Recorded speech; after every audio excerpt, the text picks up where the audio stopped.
Hi అండి, నమస్తే. చారీ mobiles. మన బ్రదర్ వచ్చేసి ప్రభు అండి, సంగారెడ్డి నుండి వచ్చినాడు. సంగారెడ్డి హైదరాబాద్ దగ్గర అండి. అది చాలా దూరం నుండి వచ్చినాడు. ఉదయమే వచ్చేసినాడు. ఐక్యూ నియో 7 Pro కావాలన్నాడు. మన దగ్గర అయితే స్టాక్ లేదు. మనమైతే ఎలా తెప్పించినాము, కస్టమర్ కి ఎలా సాటిస్ఫాక్షన్ చేసినాము, కస్టమర్ అయితే చెబుదాము. ప్రభు ఎలా ఉంది? మా షాప్ కి వచ్చినావు కదా.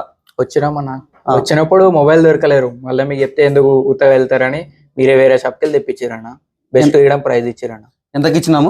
23,500 ఇచ్చారన్న. అదండి, కస్టమర్ వచ్చేసి 33,000 రూపాయలు కొన్నారండి. ఇంకా 8 months వారంటీ కూడా ఉంది. మనమైతే 23,500 రూపాయలకి ఇచ్చినాము. నీకు హ్యాపీ అనిపించింది? హ్యాపీ అన్న. మంచి రేట్ అయినా? కండిషన్ రేట్ అన్న మంచిగా ఉందన్న. కండిషన్ ఎక్కడైనా డెంట్స్ కానీ ఖరాబ్ కానీ గ్యారంటీ ఇవ్వడానికి ఇచ్చారు కదా. దాంతో పాటు బ్లూటూత్ కూడా ఫ్రీకి ఇచ్చినాం, దూరం నుండి ఇచ్చినామని. మీరు కూడా ఈ విధంగా ఏదైనా ఎక్స్చేంజ్ చేసుకోవాలన్నా లేదా మంచి మొబైల్ తీసుకోవాలన్నా, యూజ్డ్ మొబైల్స్ కానీ కొత్త మొబైల్ కానీ చారీ మొబైల్ సంప్రదించండి. అనంతపురంలో బెస్ట్ రేట్కి ఇస్తామండి. అన్ని వ్యారంటీ ఉండేటివి, బిల్లు బాక్స్ ఉండేటివి, కండిషన్ ఉండేటివి మాత్రమే దొరుకుతాయి. ఎక్స్చేంజ్ కూడా చేసుకోవచ్చు.